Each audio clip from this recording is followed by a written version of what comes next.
Welcome That clap to is the cheesiest thing I've ever heard. You know what? It's awesome transition. Thank you very much, Hannah Silk. Well, welcome to the Ekklesia Nation on this Ekklesia, Oklahoma Thursday. So glad to see you guys today. Of course, that is Hannah Silk, and this is Kyle Brown bringing to you live with Ekklesia Nation updates and what's happening in the state of Oklahoma for everything local and awesome, and those things which are not so awesome that we need to talk about as well. And so most of the segment, this Ekklesia Oklahoma Thursday, is going to be talking about things that are not so awesome.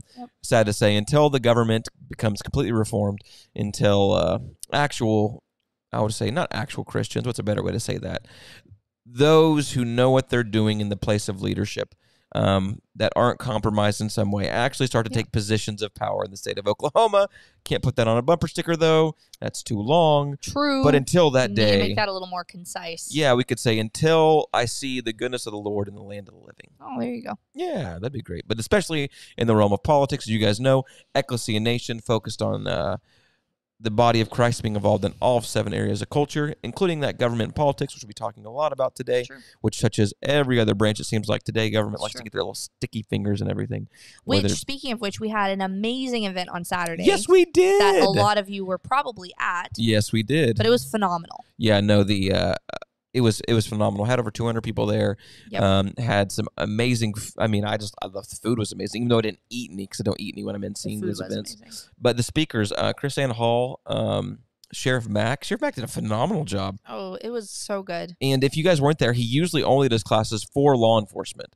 So this was the first. Yeah, this is the first time he ever did a class directly towards the people, saying this is what your sheriffs have the right and your law enforcement has the right to do, and even emphasizing sheriffs are the highest authority law enforcement in the land. It was good. And so then he took a break-off section and met with them. So we were glad to be able to bring that as Ekklesia, Oklahoma, into the state, just to kind of sow into the land. And so with these type of events, that's our biggest objective, is to sow into the land of Oklahoma, keep people informed of what's going on so they know how to operate. So when something happens or goes down, they can then lobby their legislator, lobby their people to say. Well, and what's great is we were then at dinner last night, and we see somebody get out of their car with his family, and he's wearing a Share Word for Governor shirt. Yeah. And we were like, "Hey, we love your shirt." And he was like, "Oh, that's awesome." We were like, "Where'd you get it?" And he was like, "Oh, there was an event at Fairview on Saturday that me and my 19-year-old son went to, and it was so good." And we were like, "Yeah, that was us." He was like, "I thought you guys looked familiar." Yeah. So it was just super cool just to see the little fruit of that's just really exciting. So it was cool. They were super excited about it. I mean, it was awesome. If you guys are wondering, yes, we did hold a event to teach the state of Oklahoma, and it was kind of cool because Sheriff Mack, we stopped one event and then we continued our own event, which was to bring speakers that we believed could impart the future of what Oklahoma has to do to make our state actually free, so good, actually back to the place of not being controlled by federal lobbyist interest, not be controlled by the Biden regime, and not be controlled by big government rhinos. And so we brought people in, and then we brought individual candidates in that are running for office because everybody says you shouldn't do that. And there's a reason, because they are afraid to get in the fight. Exactly. They're afraid of losing. They're afraid to lose influence. And the truth is if you lose influence by doing the right thing, it's not right influence in the first place. And right now we have a whole bunch of government officials not doing their jobs, doing things actually being considered a conservative. They don't read the Republican platform. They don't read economic textbooks. So what they do is do whatever feels best and then hope it washes out for the best. Yeah. And you're told to believe and have respect for a position because, they're serving us in a great capacity, and just respect them because they're a Christian person filling that position. The truth is, I'm sorry, but if you call yourself a Christian, but you don't behave like a Christian, you're not a Christian. That's what 1 John talks about in 1 John 1. Yep. If you walk in darkness, do not say you're of the light. Yeah, that's good. That doesn't mean perfection. That just means that you have a tendency and a heart stance that you're going to actually obey God, and you actually operate in repentance continually. So you switch back to that. Now, what happens then is you get these people elected, and am I talking really fast? Or am I talking good pace? Just moderately fast. Moderately fast. Okay, you guys know how fast I talk, so just glad. But guys, we're actually pre-recording this, so the comments and stuff, I want you guys to share, comment, chat with each other. We're recording this beforehand because it is my wife's birthday today. It is. Happy and birthday, so I'm going to go out this evening with my wife. Then tomorrow is Kyle's birthday. Oh, it is my birthday. Happy birthday, Eve, Kyle. Yay! I turned 74. That's all you need to know. Yep. It's true. What was I talking about before I talked about? I don't remember. The point is, we had a phenomenal event. Yes, we did have a phenomenal educated event. the public. Yes. People were fired up. Yes. Dan Fisher, always love when he speaks. I'm just letting you guys know, every event we're going to have, we invite Dan Fisher. Yes. And the reason is because we don't get it. Yeah. We don't get it. Yeah. If we agreed and actually functioned to what Dan is talking about, the state would be a lot different, and the grassroots body would be much different. Our language would be different if you listen to what he says. And what he said this past time was phenomenal, talking about the state's actual ability and the necessity for them to operate in their sovereignty, and what steps we take in that. Our declaration lays out. Yep. It was alter, good. abolish, and throw off. Yep. Rogue governments. Alter, abolish, and throw off. It's all in the Declaration of Independence. And so altering is our first step. We want to alter our government, right? Mm-hmm. And then the second level is to abolish it. Yeah. Which is to change the government. Say, no, we're not going to have that. If it's too late to be altered, just change abolish it. And the third one is throw it off, which means go to war. We don't want to go to war. We don't want to fight. I don't want to fight. I don't want to go to war. We don't want to reach DEFCON 3. The DEFCON 3, that's what we talked about. So we bring him in, and I say as we bring him in, he comes on his own volition, praise the Lord. That Baptist mixes with these charismatics and the rest of the body of Christ, because Ekklesia is made up of charismatics, Baptists, Presbyterians, everybody. Catholics, Church of God. Everybody. Everybody and anybody that calls on the name of Christ hopefully you believe Orthodox. Yep. You believe in the right doctrines. If not, we'll love you until you do. Yeah. Amen. It's okay. Everybody gets there at some point. Everybody gets there at some point. So that event was awesome. We bring Dan in for those purposes. So I'm just excited. I'm excited for the partnership that we're having, the unity that's growing in the grassroots movement. And there's always going to be divisions and schisms and things like that. But what's happening, which is cool, is the more consistent you are in sowing into the people of Oklahoma. We had some great people there come and share from different organizations. Really and we're going to continue that. We're actually planning on, I'm in talks with a few different speakers to have a Make Oklahoma Free rally focused on ending sex trafficking and exposing sex trafficking in the state. Because that happens often underneath our nose, and we never talk about it, we never mention it, we never go into it, because it's like a hidden evil. When's the last time you saw a big profile sex trafficking case in the state of Oklahoma? Never. Doesn't I happen. remember. I almost never remember that. Maybe one kid 10 years ago that they caught, but we're I-40, I-35. Horrible. Oklahoma City is and so horrible. Just in that area, you hear it. Oh yeah, we're horrible for it. But where's the prosecution for it? Where's the big public exposure of the prosecution for it? And now that we have medical marijuana, now we have medical marijuana in here, and you have the ability for Chinese nationals to come in, purchase land with only giving 25% ownership to actual citizens, so they can partner with them all the time. What do you think's happening now? The doors are wide open. Doors are wide open for gun trafficking, sex trafficking, all that type of stuff. So we're going to hopefully hold an event on that to bring awareness to the public eye. We'll hopefully live streaming that as well. Well, and we've talked a lot too about how directly correlated that is to abortion, because as long as abortion is legal, these sex traffickers can use abortion to cover up. That's right. To just get rid of all of the, that's right, inconvenient aftermath. And so that's where all of those sex traffickers and rapists all converge at the abortion clinic. So they're really, the two issues go hand in hand.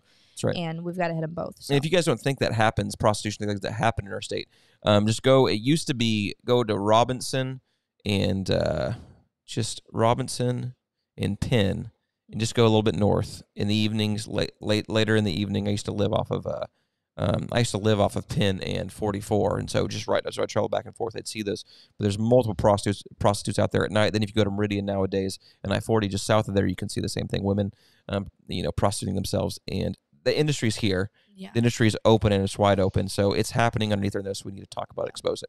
That's why we need good leadership in the executive branch to actually crack down on some of this stuff, instead of focusing their intentions on bringing big woke companies into our state.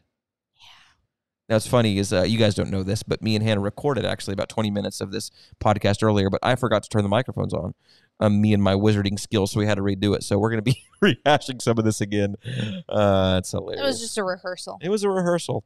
We talked about some great stuff. This one's better already. It is better already. You're getting the best cut. Yeah, it is. So I'm going to go to some things happening in the state of Oklahoma, but I want to go back to an update on the Swadley's Stitt investigation. Talk a little bit about that, Hannah, what's happening with Swadley's and Stitt, and why I bring that video up. So Swadley's, you guys know all this. They allegedly have had this exclusive contract with the state to update all these restaurants in the parks across the state.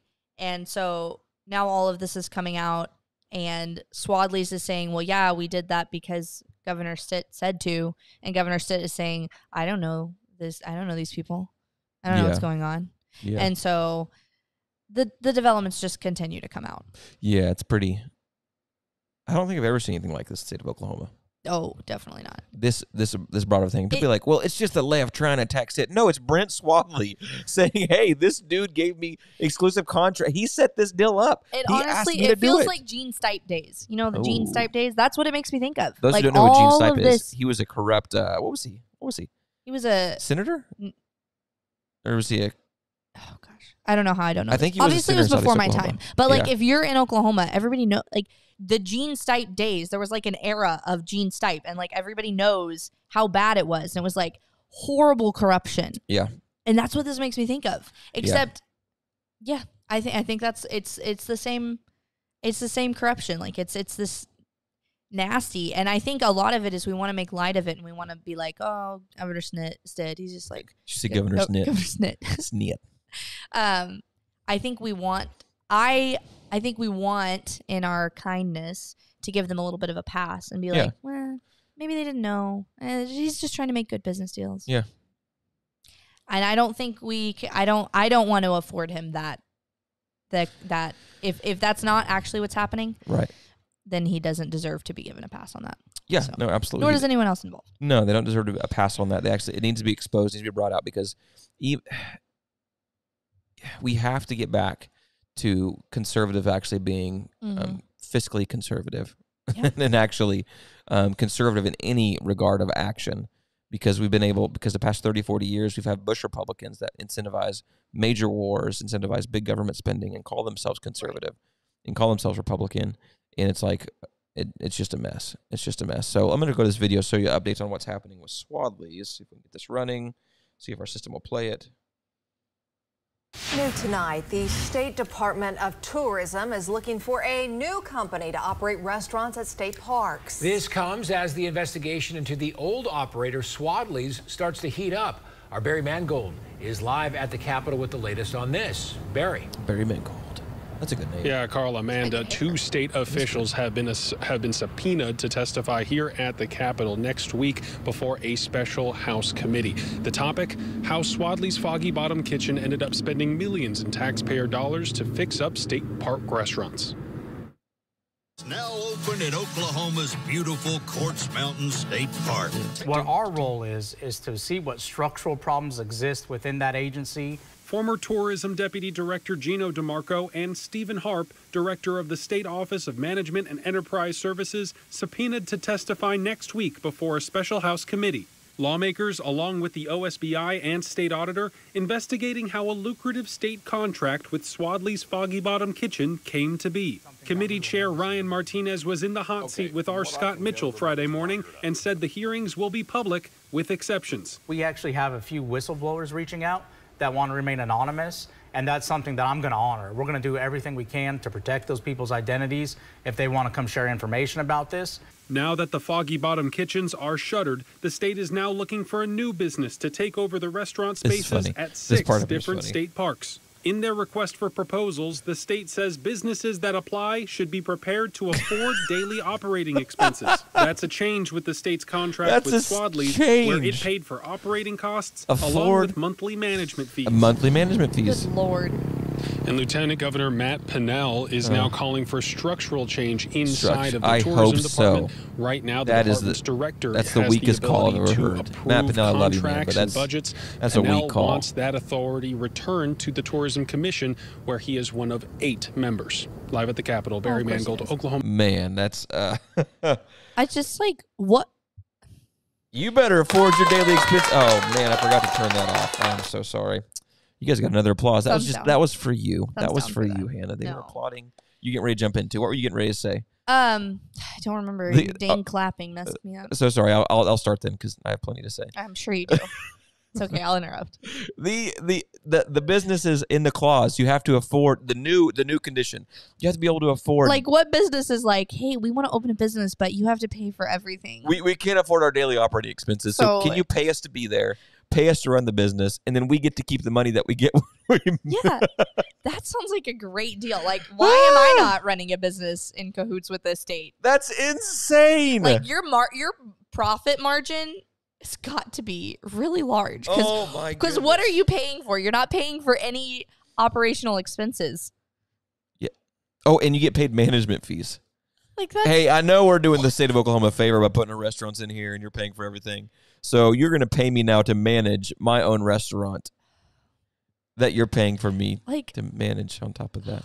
You know what's really sad is Swadley's is actually pretty decent barbecue. Yeah, and I actually really like. I've heard Brent Swadley's a great guy too. It's just and I don't know that it's all their fault. It's like, listen, if I was a business owner and the state was like, "Hey, we'll pay for everything and you can keep your money," you better not, Hannah. You better not, Hannah. Don't even say that you would do that. I'm just saying, if I was a non-principled business owner, that's where you go. Non-principled. That's where you go. I had you're trying to.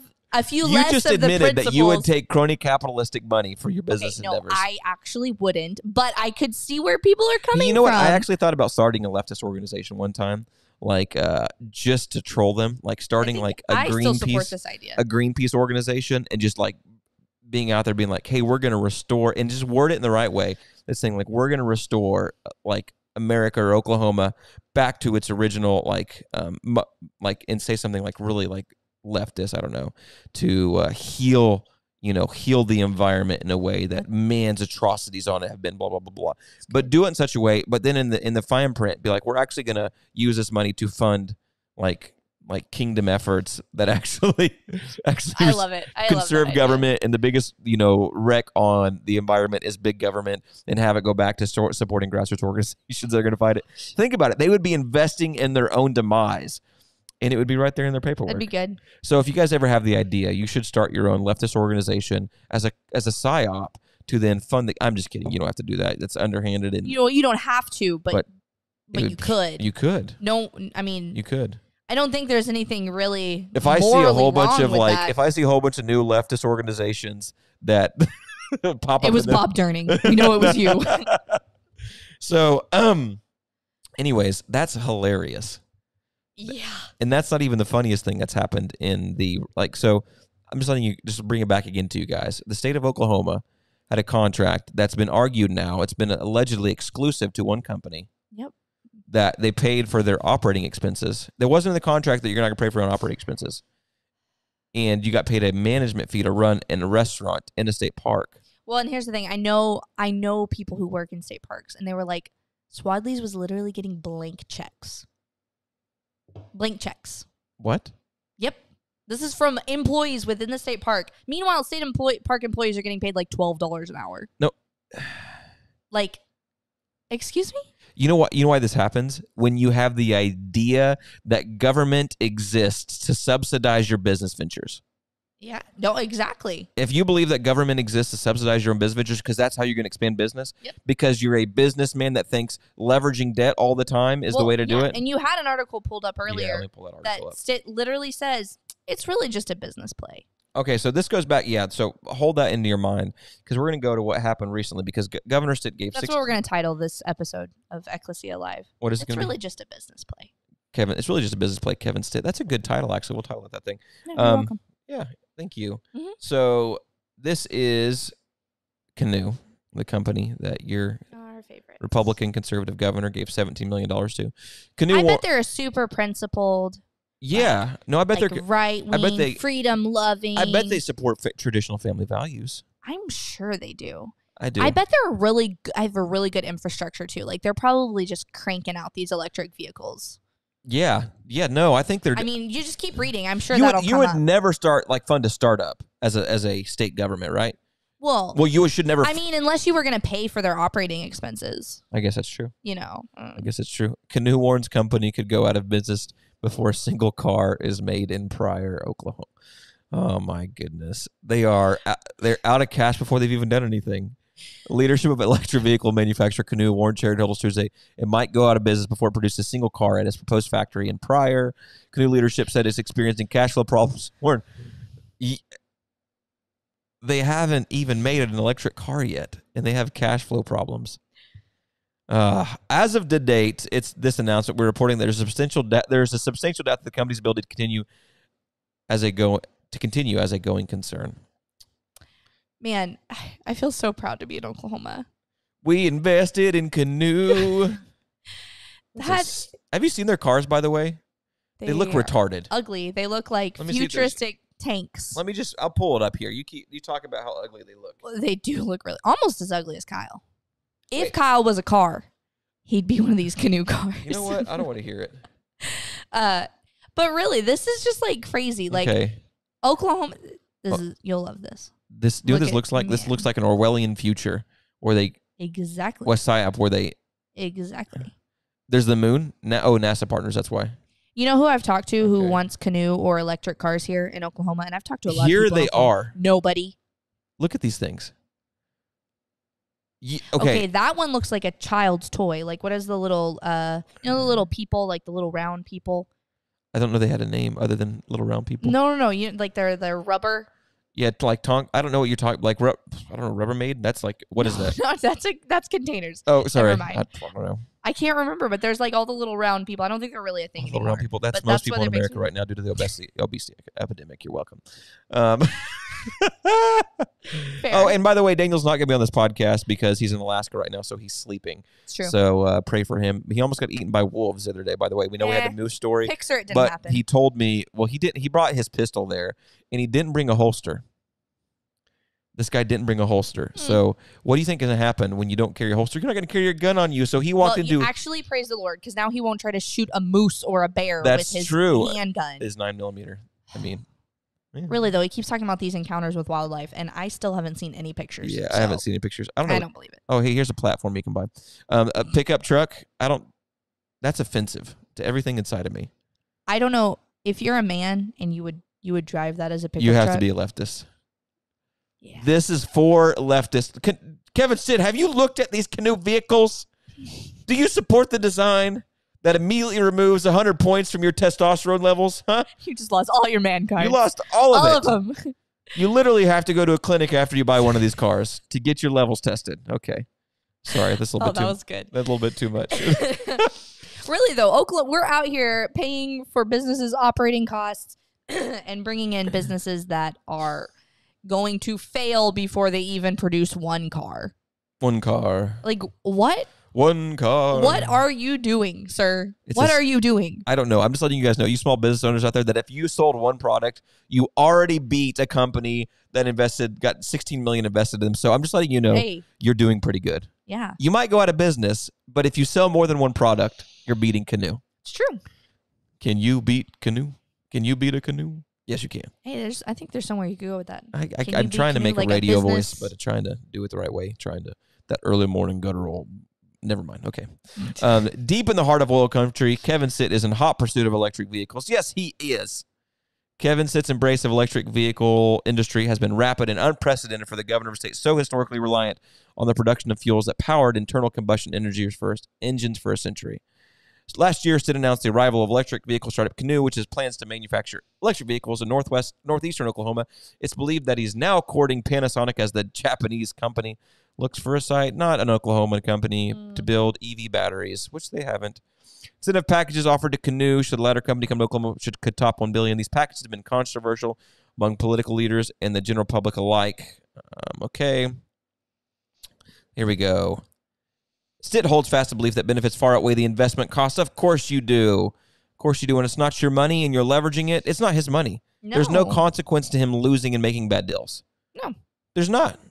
He just can get unelected or reelected. That's why government, especially the executive, well, in government in general, but even more so the executive, should have any ability to lead the legislator in investing our earned money. It's crazy. Into a company that he thinks is a good idea. Okay. When did you become the CEO of Oklahoma? When did that happen? Yeah. I guess it's a corporation now. Oklahoma Incorporated. The state's already thriving wind power and renewable energy portfolio further entices companies to establish manufacturing. You know what? I'm so tempted. If I have the time this week, I am so tempted to just dive into the whole thing with wind power energy, because I've heard stuff in the past, but it's been a long time since I've looked at any of it about how unsustainable and unprofitable that whole wind power energy thing is. And I would love to talk about it. Yeah, no. I hate it. It's government's into research and development for things, and it's crazy. Historical. But it's really just a business play. Oh, yeah, right here. It's just a business play. That gives it no reason for pause. It's really just a business play. Yep. Well, you failed because if you look up at the top of that article, where did Tesla go? Did they come to Tulsa? Oh, no. No, they went to Texas. So Down you in the failed. heart. Your business play has failed. And we talked about this in the last recording we did, but it got cut off. The reason that we're harping so hard on Kevin Stitt right now is, one, is he's a believer in Christ. I say he claims, but I'm going to believe his confession. He's a believer in Christ. Yeah. He believes in godly principled leadership, but he's continuing to operate in a way that he's leveraging tax income from the state of Oklahoma that's not his money to companies that do not support for traditional family values. Actually, we pulled up post multiple times that Canoe supports Pride Month, Pride Week, diversity in that way. It's like, and you saw their cars. I'm sorry, you can think whatever you think. But look, you have to be a little bit to like those cars. You have to be a little bit fruity to like a car like that. Kind of true. Well, and now he's partnering with Google. Google is investing, I think, $75 million in Oklahoma. Yeah, let me pull that up real quick. That's a lot of money. And does anybody here like Google? There you go. I just cropped you out again. That's okay. Okay, let's do this like half and half. Big news from Mid-America Industrial Park. Google plans to invest an initial $75 million in Oklahoma this year. The state is also partnering with Google to help Oklahoma workers develop digital skills to grow their careers and create a centralized... My favorite part. Go. Centralized data hub for state agencies.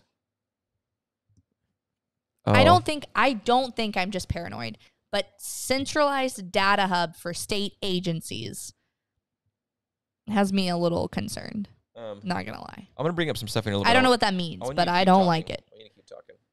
I'm just saying, like, what do we want any of these businesses here in Oklahoma? Like Panasonic, Canoe, Google. How are they at all in line with Oklahoma values or what we want our state to become? It doesn't matter. It doesn't matter because here's the deal. If we give them big money, they bring big money. And if they bring big money, money's good for everyone. Money. That's what I was told recently by a representative. Like, hey, I know, like, just let you know, Kyle, because I asked him, I was like, did you vote for this thing? He's like, well, yeah. I was like, you're a conservative. Why would you vote for this $740 million package to give to a company to incentivize the come? That's crony capitalism. You're incentivizing a specific company to do a specific job that doesn't help every Oklahoman, and you're using every Oklahoman's money to do that. Right. He said, well, here's the deal. It's not coming from debt. It's coming from our surplus. You have a $740 million surplus state of Oklahoma, and you're not thinking, oh, we might be taxing the people too much. Oh, we might be taxing businesses too much. Oh, the function of government might be too big. In conservative Oklahoma?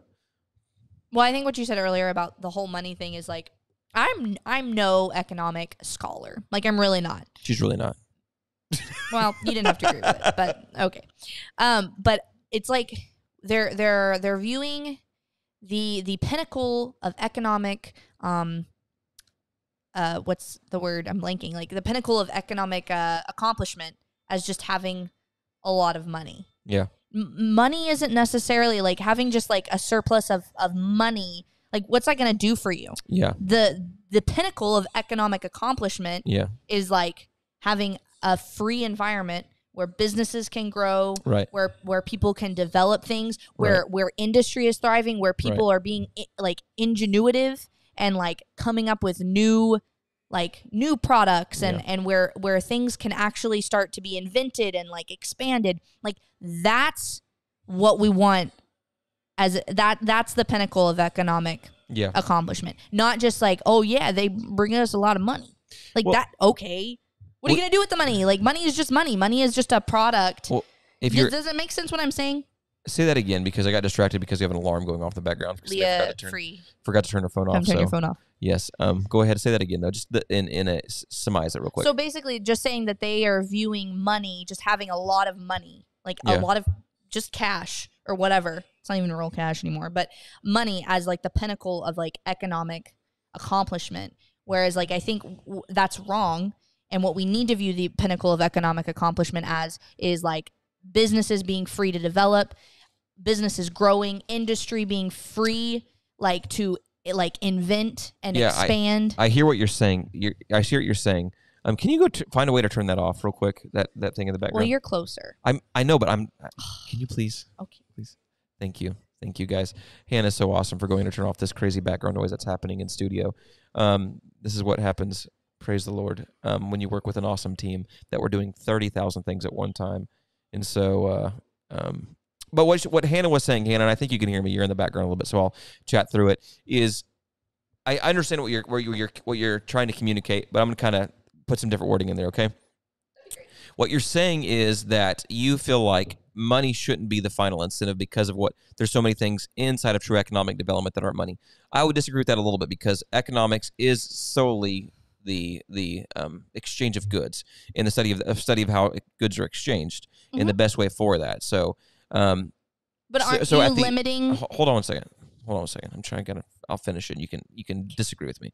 So in economic terms, more money is the pinnacle, but it depends on the short term or long term. And so I think that's the thing, because inside of economics, you're thinking, what's the goal of economics? The goal is to increase productivity or even to increase exchange of goods. That is money that's tied directly to profitability. Does that make sense? But what happens is when you have companies that you highly leverage in a certain way that are government subsidized, you take away from incentive to do that on their own. And so what happens is long term, they do not produce more. Right. And they're not efficient at that because they haven't endured the testing of what true companies... Well, that's what I'm saying. That's not a pinnacle. That's not the pinnacle then. Like, that's not... You haven't accomplished anything. Short term doesn't mean anything. Yeah, that's fleeting. Exactly. Short term. Instead of... You just didn't say that earlier. So that's all I'm saying. I'm adding the short term and long term. She was communicating was correctly. I said I was no economic scholar. No, okay? It's true. I know. And neither am I. Praise the Lord. I've just read like 15 Thomas Sowell books. And I haven't even read that, so... Some... Friedman books, I'm sorry, not Friedman. Miss Milton.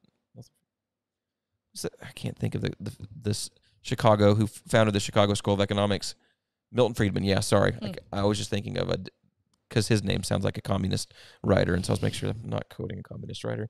Milton Friedman, Chicago School of Economics, and then you have the Keynesian, which is what most Americans operate under today, which is an awful form of government, which is what the government can leverage tax rates and incentives to increase what they call quantitative easing, so inflate and deflate the currency at a whim's notice, which ends up crashing our dollar, which is happening right now. Yeah. But then you have the Austrian form of economics, which is in my opinion, the best form of any economics teaching. And I think Friedman is right after that, which is the more Chicago style, which he believes in a little bit of using a Federal Reserve in the inflation rate and kind of flexing that a little bit. But Austrian style of economics, yes, what that does, it allows the free market to discipline a company to actually be long-term more efficient and to be long-term more innovative, because it allows the testing of the free market to shape them. So it'd be like you working out and being like, well, hey, I'm just going to inject you with all these like ingredients like steroids, performance-enhancing drugs, fake foods, and you're going to get really healthy in 30 days. Yeah. But after that, your entire system is going to collapse. Yeah. Because you can't sustain it. It's the same that's thing. What I'm saying. So it's not health. Yeah. Like, so short term. That's not, Short term. It's a facade. Yeah. But it's not legitimate. It's not sustainable, and it's not real. So I have no use for it. It's so funny is OCPA didn't use Oklahoma Council of Public Affairs, like one of the biggest like economics, like free government activist organizations in the state, big writers. They did a score recently for legislators for this year. Do what they didn't include on their scoring? The tax incentive bill that Stitt just put forth. They didn't include that. Like, so if your senator or representative voted to give $750 million to a company, they didn't include that on their rating for that person. Maybe because they think Stitt's their golden boy on school choice, and so they want to give him a little bit of a, play a little fancy, play a little pass. I love a lot of things that OCPA does, but that's just crazy. That is crazy. Yeah, and so simultaneously in Oklahoma, you have Stitt and our legislature voting to incentivize all these massive businesses and pay for some of their operating expenses day to day, which is A great business move. And then simultaneously, you have them squashing all small businesses in Oklahoma by more regulations, more licensing, more and that is how to effectively kill small business. Yeah.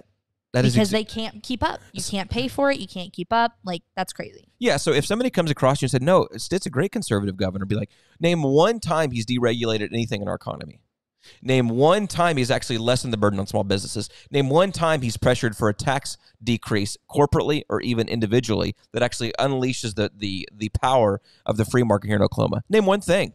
Name one time he's done it. Oh, no, what he has done is given money to big corporations. What he has done is actually lock down businesses and deem some essential and non-essential during that time frame. Exactly. So and that's what whenever he was elected, I remember people being like, and myself included, being like, well, he's not the most like strong on like the social issues that I really care about, you know, but he's a really good businessman, I guess. And so, you know, that'll be cool. And I'm like, now I'm like reevaluating, like, is he a good businessman? He is if he's using somebody else's money. But even at that, like, I mean, I guess, but like paying for daily operating Leah, expenses. by the way, your phone was going off, by the way, in the background. So thank you very much. Fired. We'd never fire the free help. If we get it, the free help, Leah free, the free help. Leah's the free help. Just kidding. If we fired the free help, we would collapse. This would never happen. So Leah's the backbone of this whole operation. Yeah. So is Governor Kevin Stitt a great businessman?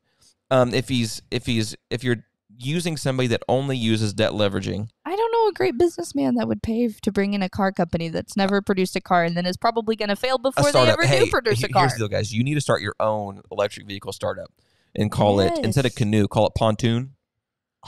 Call it pontoon. Hey, we're starting the pontoon electric car company. Yeah. And Kevin said we need $17 million and then return it to taxpayers. Yes. Like Robin Hood. Steal from the rich to give to the poor. Give it back and be like, I'm just kidding. Well, actually, we're going to make electric cars. But what we're going to do is we're going to do it by giving it back to people of Oklahoma and say, hey, do what you want. Yeah. And eventually somebody's going to make an electric car out of that. Or what we could do is just to elect a new governor who doesn't do things like that. It's true. I wonder who we could elect. So, guys, if you are seeing this and thinking like, wow, I never knew that. Share this video with your representative or senator. It's a long one. They'll probably hate you for it afterwards, but you will help educate them on the very basic, simple reality that we need to bring fiscal and economic responsibility and actually right governance where, because if anybody has read Frederick Bastier's The Law, when the collective passes, the collective cannot pass a law. I'm sorry. I just completely spaced. That was going to sound really smart. I was going to sound really educated. Started really good. That was a strong start.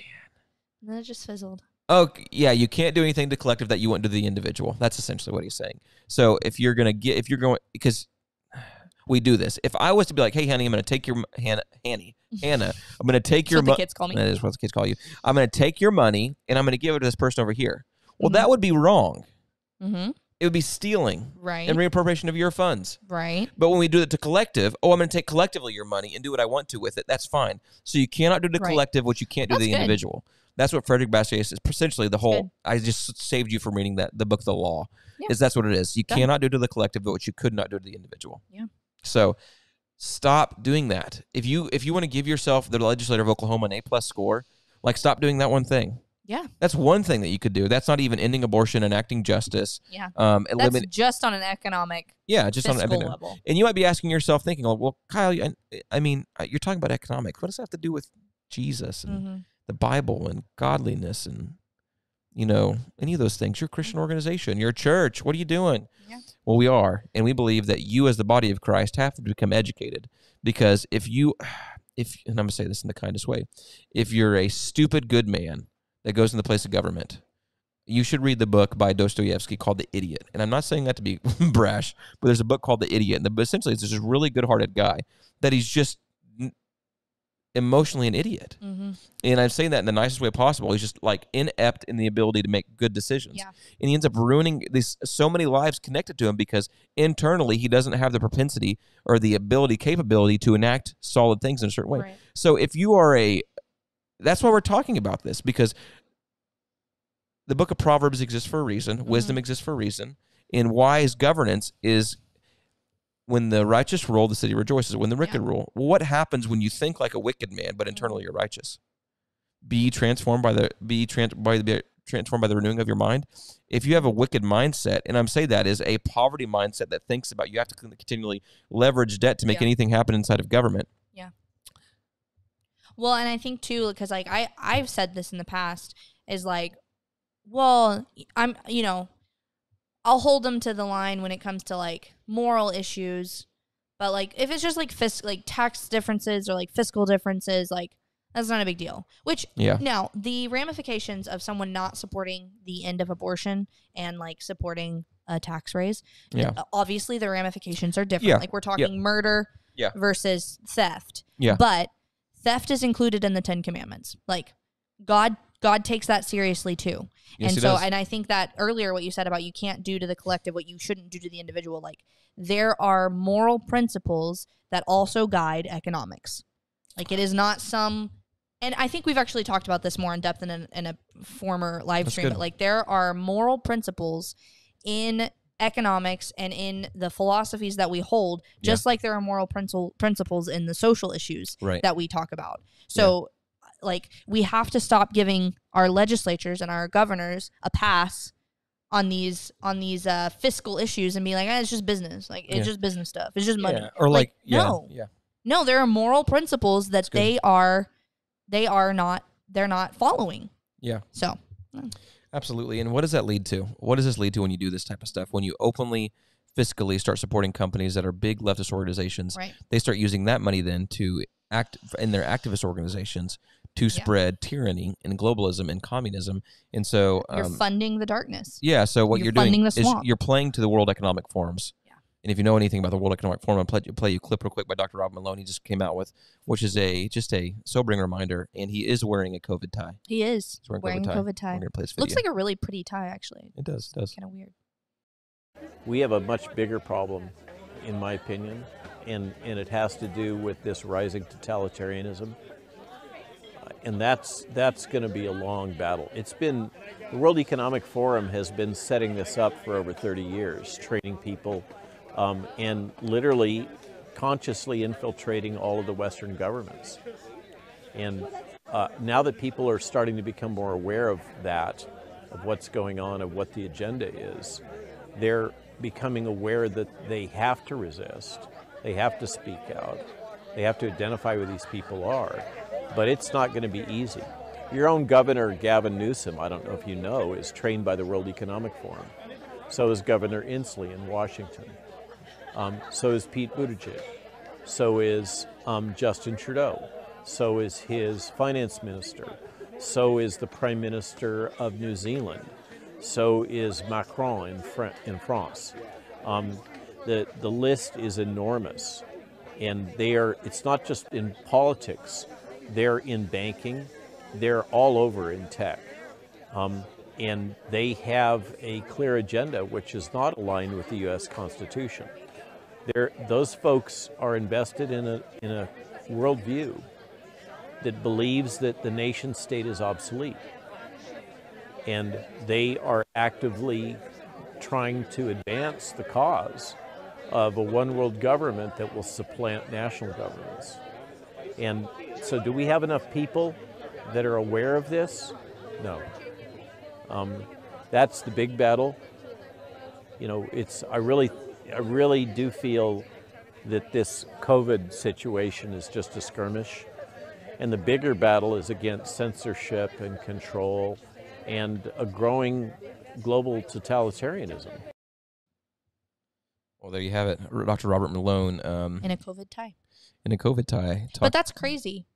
That's crazy. Like, I mean, I'm not surprised. Like, I feel like we all know this kind of, but it's like true. Like, the World Economic Forum is a huge threat, and they have their hands everywhere. I mean, yeah, no, they have, exactly. Even in Oklahoma. You say how in Oklahoma? It's a globalist agenda to bring us to our knees, and I'm going to say some very inflammatory language right now, but really to enslave us via currency manipulation, to enslave us via CDC executive agency power, because they're trying to big power grab. So you want to know a specific example about this in the state of Oklahoma? Let me bring this up.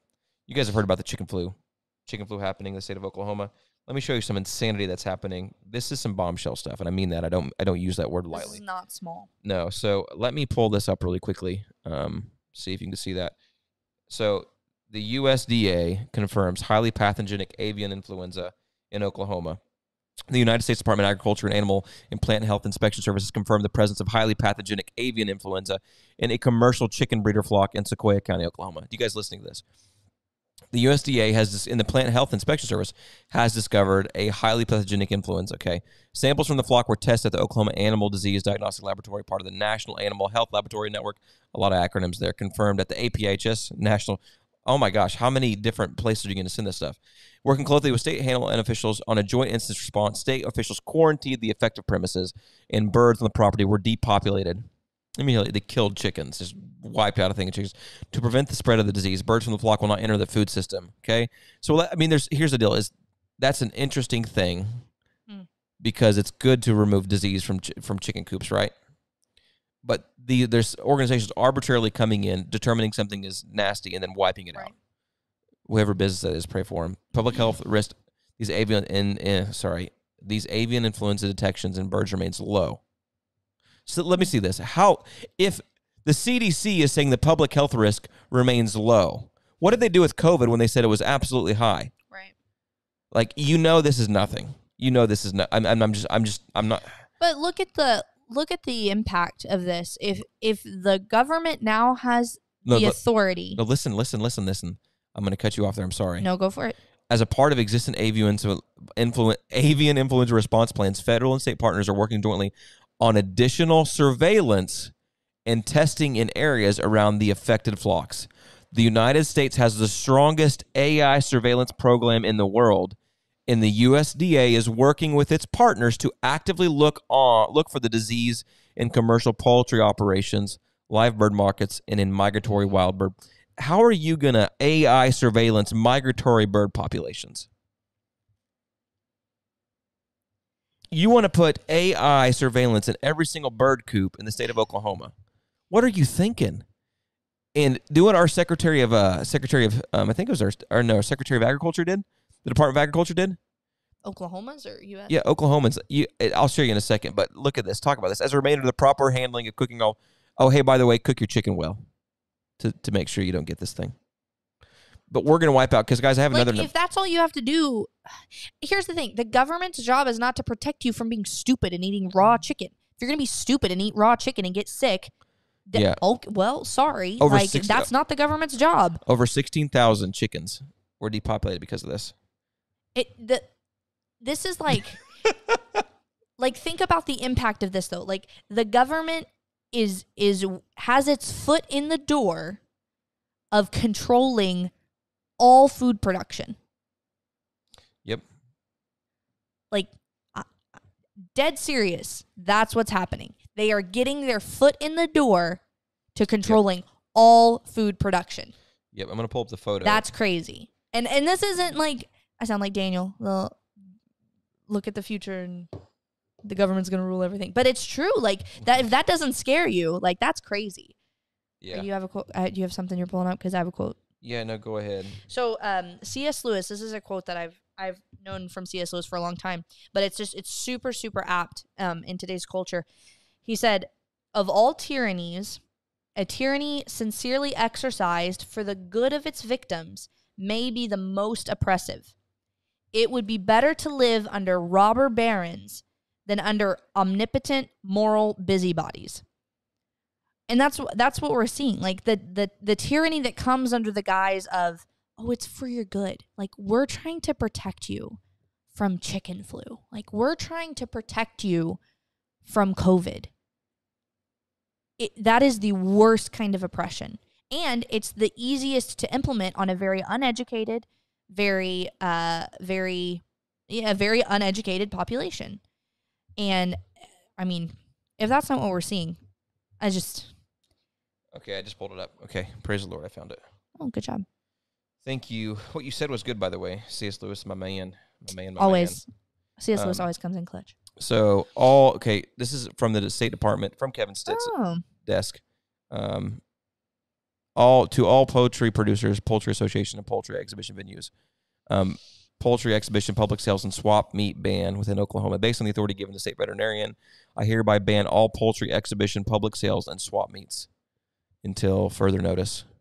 The purpose of this ban is to allow Oklahoma Department of Agriculture Food time to assess the scope and range of highly pathogenic avian influenza in the region surrounding Oklahoma, as well as any halt and potential spread of virus from their state. It is essential to stop commingling of poultry species with highly pathogenic avian influenza circulating in both wild birds and domestic poultry species. It'll end at the end of July 30th unless evidence shows that it should be extended.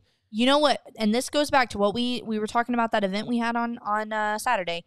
Every sheriff in every county should be like, we are not enforcing this. You sell whatever meat you want to. You can sell chickens, bro.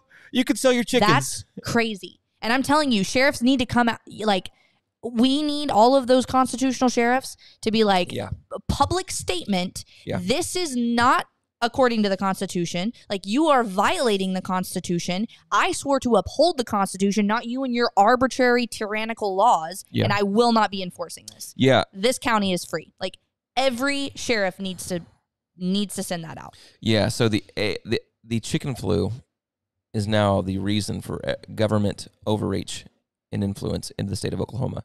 Man. The largest AI surveillance technology now being brought into our chicken coops, our poultry farms, because of an avian flu that the CDC has low risk. So what happens is the CDC communicates something to the State Department of Agriculture saying, hey, do this, for the U.S. Department of Agriculture as well. Mm-hmm. All executive agencies, all not constitutional. And then going through and say, hey, guys, to protect you, we need to do this. You cannot sell chickens person to person anymore. Like that bans you. If you own chickens, you cannot sell chickens now. I mean, you can do it, please, but they're saying you can't. That's insane. You definitely still can. That is... this is worse than the raw milk debacle. This is worse in every single way. Man, crazy. I don't even know what to do. Well, I'm going to bring some other cool news happening in our state. There is a good organization called ROPE suing the state of Oklahoma. I'm going to bring this video up. We can play it here in a second. We can comment on it as well. Let's see what we got here and do screen. Sure. Let's go here. Let's go play. There we go. We have ROPE, Reclaim Oklahoma Parent Empowerment, and Bryce Chaffin have filed a lawsuit against Stillwater Public Schools, their board members, and the superintendent in their professional capacity. On April 12th, at the Stillwater School Board meeting, I was interrupted, silenced, and removed by police for the offense of expressing my religious views. The board members acted as judge and jury, determining that my religious views were not pertinent to the topic of gender policy in the bathrooms, and incensed by the reading of God's word, called on armed officers to expel me from the meeting room. Therefore, God gave them over in their sinful desires to their hearts. Let's get on topic, or let's move on, okay? Of sexual impurity, for degrading their bodies with one another. They exchanged the truth of God for a lie. Because of this, God gave them over to sinful lust. This is the school board of Stillwater Public Schools. Look how infuriated they become. He's reading Romans 1, by the way. Okay. In the same way, men also abandon natural relations with women and inflame their lust with another. Men committed. Thank you for your time. Mr. Chafin, you've been asked to stop. Mm-hmm. Thank you. Thank you very much. Look at that. Oh, my gosh. No, you violated the policy. The policy. Sir. My goodness. Thank you. This lawsuit is the first step by ROPE to use legal actions to secure parental rights by enforcement when school boards as state agents refuse to follow the law. Death before Mr. Chaffin was objecting to SPS's transgender bathroom policy based upon the tenets of his faith during the public comment section of the regular April SPS board meeting. I never want any other parent to be intimidated or silenced when peacefully expressing their views in a board meeting, nor any free American to be escorted out of a public building for reading scripture ever again. Woo! Now would be the appropriate time for your little clap noise. Oh, yeah. Go, Bryce. Sorry. Go ahead. Oh, wait. No, man. It's too late. Oh, yay, Bryce. Yay, Bryce. There we go. Really, though, Bryce. Another one. Oh, yay. Yeah, another one. You're welcome. Okay. But really, like, I have all the respect in the world for Bryce Chafin, and I'm good for him. Yeah. I mean, really. And thank you, Jenny White with ROPE, for doing what you're doing to help them out. He's It's going to be interesting because he's suing them on a really interesting ground. He talked to me a little bit about it the other day, but he's suing them. I don't know if I can say that actually. I don't want to say that. I live. wouldn't. I wouldn't say Better it live. safe than sorry. But anyways, it's pretty cool. It's going to be cool when you see this case unfold. But did you see? I want to almost go back and just see the insanity of that group of people. They were so frazzled. That's the school board. He was reading Romans 1. Yeah. And all of them, all of these top educators in Stillwater that control that board or parent, whatever, livid at him reading Romans 1. Mm-hmm. Like he was going to trigger somebody. My goodness. In the state of Oklahoma, it's almost bugging me now, and I'm going to say this and really, I hear my heart. It bugs me when I go to and I see these large school productions, whether it be football games, whether it be big school productions, and it's not because I don't think sport. I played high school football. I kind of had fun, had a lot of injuries because of it, but I thought it was fun. It was a great compete to learn, but the insanity that the lives of families are revolved around the sports activity of their kids, like, and the music activities of their kids. Like you live like parents. Get a passion that you can live your life for. Yeah. Like, seek God in his righteousness. Start serving God. Like, put your life into the battle of, like, hey, I'm going to serve God. I'm going to do what he's called me to do. Love the Lord and love my neighbors. I'm going to do it seriously. So much so that you don't have the time to make your life about your kids' extracurricular activities. Right. I mean, so they become hubs for not education. They become hubs for activity, for family activities, so because they want to redefine what the family unit values are. So if you spend 5 weekends a week doing school activities, what does that do to your family life? What does that do with what's influencing your family life? It's not the church. No. It's either entertainment or public school events, usually from both families. Yep. And it's almost, and I'm saying this not because I believe this, but it's almost too far gone. Like back in the day, the public schools, or the public school. No, I'm saying it's just the traditional family right now, the family culture we have in the United States. I was going to say the public schools are definitely too far gone. Yeah, I 100% would say that because they were founded on really bad principles. Like there was never a time when they weren't too far gone because they started out too far gone. Yeah, like not public education. Like we've always had public education, right? But the government structured education system. Yeah. No. Yeah, no, 100%. It's just sad. That makes me so sad because Stillwater, you'd think, well, I guess because university towns are a hub for wokeism, leftism. It's just, I don't know if you've ever been to, have you ever been to, besides, Stillwater was one of the more conservative, though. Like one of the more conservative places that have known in the past to actually have, like, not have a crazy culture. Well, no, when I was there in 2006, it had a crazy culture there as well. Mm-hmm. But if you go to, like Austin, their university culture. Oh, gosh. If you go to anywhere, Denton or in downtown Denton, it's the spirit of the place. You can just tell how their business is arranged. It's wokeism, it's leftism. It's so much this like modern art depicted craziness of society that I want to say it's nasty, but it just be wrong. I mean, yeah. It's aesthetically not pleasing. It's mentally not pleasing. It's like you can't really bring your kids there because you're afraid of what's going to happen when you walk down the street. Is there going to be a whole bunch, is going to be a whole bunch of like homeless people that are going to be doing stuff? What is it going to be? Yeah. Not that you live in fear, but it's just not a safe condition. It doesn't harbor a resentment of, I want to do good things in my life. Mm-hmm. I want to actually pursue good careers or good things. It just harbors this nasty. And you wonder why kids come out of college right now and do the things they're doing. And it's like, that's the pinnacle of what the public education system prepares them for and shoots them for. Like launch, like a launching pad. Let's shoot you over here to this culture, and you can obey that culture then. Yeah, no, exactly. So that was a long rant. It was good, though. It was good. Now, we do have, speaking of a little flashback to our economics, we do have a, what do you call that? Sponsor? Yeah. In keeping with our defund the swamp, refund the kingdom. Defund the swamp, refund the kingdom. I'm gonna get a little show for like a little clip for that in the future. I think that'd be great. That'd be cool. Yeah. But yeah, Timberline Builders. Phenomenal people. Yes. Excellent work. Within the midst of hail and spring storms and tornadoes, if your roof gets messed up, these are the people to call. Yep. and tell them that you heard about from the Ekklesia. They will give us, they will donate some money back to this organization as a kindly Funding the Kingdom, Timberline Builders, and so Ekklesia. Here's a question: if you suspect that you had hail damage on your roof, and you might not even be thinking like, man, I don't want to spend money on it. They'll work with you, and trust me, they're going to actually do something that's going to be in your benefit. Not going to take any money out of your pocket or little money out of your pocket to replace and give you a brand new roof. Yeah. Reach out to Todd Novak at the number here below. 844-605-5700. Request a quote. They'll have an amazing team that'll come out and give you an awesome quote. They love God, love people. Yep. So if you have hail damage, or you might think you have hail damage, you're part of that crazy hailstorm.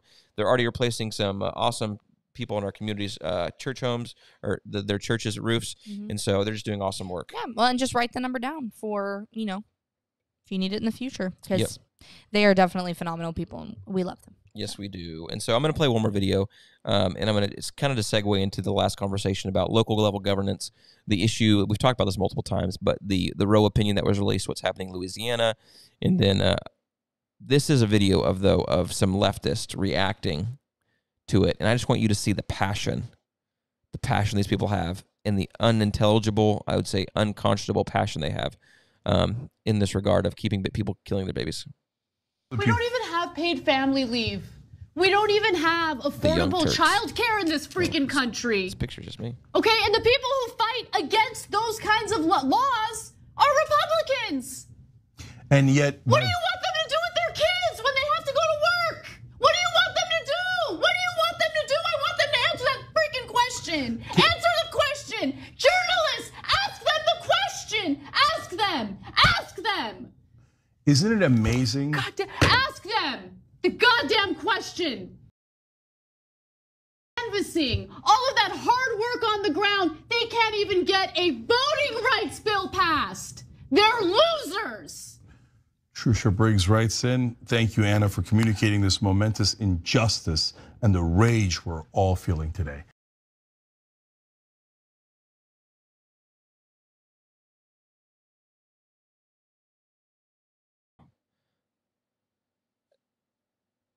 If you give birth to the kids that you make, how are you going to pay for them? Well, they're your children. I'd hope you take that into consideration before you made them. Well, it's just crazy because, I can't fathom they really do expect the government, to just take care of everything. It's a nanny state like that. Yeah, the government's going to take care of you. That's crazy. So, that's what happens though, because if you look at it thoroughly for a government is God, well then whatever the government decides. So if you're if a hindrance to that government system, you are a abuse to that system, we'll just kill you. Kill the kids. Yeah. So you don't want it to be a burden fiscally. So we're just kill the kids. That should be their hashtag. Just kill the kids.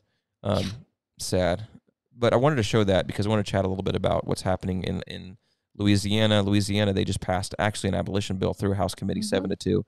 And I was talking to some friends earlier about this, and I was like, so, hey, man, this is awesome. This is momentous. This has never happened before. It's never passed a House committee, an abolition bill. And they're like, Kyle, it's going to die. Oh, absolutely. And I was like, what? And they're like, yeah. It's going to try to go to the floor. They're going to extend it. Never going to hear it. And it's going to die. They're going to wait the clock out. So, sine die the thing and in session. And that's the truth that's going to happen. So right now you had the federal government just issue an opinion that stated, what was leaked. And so it's not an official statement, but the logic that we've been operating in as the Ekklesia of Oklahoma abortion-free states for forever has been that the states have the rights to make sure people don't kill their kids. Right. And the government, actually federal government, should say, hey, you can't kill your kids anyways. Right. But the states have the rights to say no. And this letter is like, hey, this was a horrible opinion. The state legislators never gave this authority. This is your authority to begin with. They didn't go the full mile and say, hey, no, it's actually kids are kids. Can't kill them. That was a bad decision. We're going to, don't kill them. Right. But they're saying the states have the rights to say, no, can't kill kids. And now, guess what, though? The Oklahoma legislator that has said, we are waiting for the federal government to give us permission in abortion. That's what we're doing. We're waiting for the Supreme Court to give us permission. Here's your permission. Here's your permission. You just had the Supreme Court say, hey, here's the right thing to do and issue an opinion about it. Where's anything about it? Greg Treat? Where you at, bro?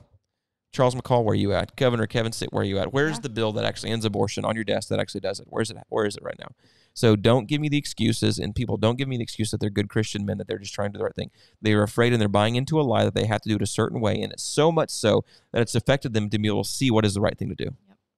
And so, sad day. It's crazy. While they have the passion as leftists to kill kids, our Republican leaders have the passion to give our money to outside interests and outside lobbyists. Yay! Sorry, that was a sarcastic applause. That was good timed, right? What do you think? That was good. That was good. Yeah. Getting better at it. So, Hannah, before we wrap this show up, anything else you want to share with the group? I would say thank you guys for watching, and just be sure if you're not subscribed to our newsletters to do that. Kyle can bring it up to show you guys where to do that. It's super easy. We want to keep you informed on what's going on in Oklahoma and across the nation. So yeah, sign up for newsletters if you guys want to donate, contribute to what we're doing, help fund everything, that all the 1,200 million things that we're working on. Feel free to, however much you feel you need to. And then also sign up for our texting system, which is the least censored way we have of actually communicating with you guys. Which I don't know if you have the number you can pull up. I do not have the number. But all you do is you text admin. Oh, I'm so sorry. Oh my gosh. I'm sorry. Text add me to 405-776-1981. Okay, text join and that or join. 405-776. You can really text whatever you want. You can text Kyle is ugly. No, you cannot text Kyle is ugly. Actually, let's do that. You will receive a picture of me. To You'll receive this picture right here. So do not text that unless you want to see this beautiful face. Okay, text Hannah's the best to 405. You have to text join. You have to text join. No, you don't actually. You can text add me or join. Oh, really? Yeah. I'm sorry. I don't know these things. Sorry. So it doesn't know much. Hey, go to ekkk.com if you're not registered. Full name, sign up. We're actually going to add your phone number on there too. To that, so that you put in your phone number as well, so we can contact directly with you. But guys, we need your support. For just 83 cents a day, $25 a month, you can actually help Ekklesia of Oklahoma overtake the state government. Yeah. Just kidding. That was funny. Just overtake the state government. Well, isn't that? Well, I mean, that's not what we're trying to do. No, we're not. We're not trying to lay siege to the state government. Well, we are trying to influence people that are obedient to Christ to change the state government. But we are insurrectionists. We want to take it over. We are insurrectionists. In a good way. Are we? People are afraid to say that. You're an insurrectionist. What is the definition of insurrectionist? I don't know. You should pull it up and tell it to us, or I can pull it up on here. You see who's faster. Probably you. Insurrectionist. Define insurrectionist. Insurrectionist definition. Let's see if the woke system got to it. A person who takes part in an armed rebellion against the constituted authority. That's not what this is. Look up like an old definition. Okay. One who favors, excites, or is engaged in insurrection and insurgent. One who favors or takes part in insurrection. Can I just, small English critique? You're not supposed to use like just the synonyms of the word as in a definition. That's not technically a definition. Okay. Okay. Google. Oh, look, an act or instance of revolting against civil authority or established government. It's in our declaration. That's not a bad thing. Like if someone wants to call me an insurrectionist, as long as I'm revolting against a bad government. That's what our declaration says. Praise the Lord. Alter, abolish, or throw it off. Exactly. So let's alter, abolish, or throw off the. We're just altering it right now. Like that's what we're shooting for. Altering the state of Oklahoma's government. So we're a peaceful insurrectionist. Peaceful indeed. Insurrectionist. Got to say with the British accent. Your pinky's up when you're drinking your Diet Dr. Pepper in a can. This is like an infomercial. Dr. Pepper, hey, Diet Dr. Pepper might sue us. I doubt it. I don't think we have enough viewers to get sued yet. Not yet. Let's start covering our cans. Anyways, guys, thanks for joining the podcast live stream. It's been great talking to you guys. Sorry we weren't able to respond to comments because we filmed this early because did we talk about my birthday already? We did. My wife's birthday. Just a little bit more about me. It's also Daniel's birthday today, too. Oh, so it is. Send him a text. Send him a text and a funny picture. Yeah. A funny picture. Yeah. Make him laugh. To the text thread that you're joined. Don't send it. I'm not going to give his personal number. So that number will go straight to his phone, though. 405-776-1980. So instead of texting join, text happy birthday to Daniel. And then he'll add you. There you go. Text happy birthday to 776-1981. Yeah. And he will add you. Anyways, it's been a blessing being with you guys. Hannah, awesome. Yep. Great job. Fun time. Blessings. Love you all. We'll see you guys on Monday. Motivational Mondays. Which 12. I think we should change to like refocus or like reset or like Ekklesia reset, Ekklesia refocus. I don't like Motivational Monday. I think it sounds cheesy. So comment your votes. No, do not comment your votes. Yes, comment your votes. Ekklesia reset Monday. See you on Monday, noon PM. Bless you guys. Bye.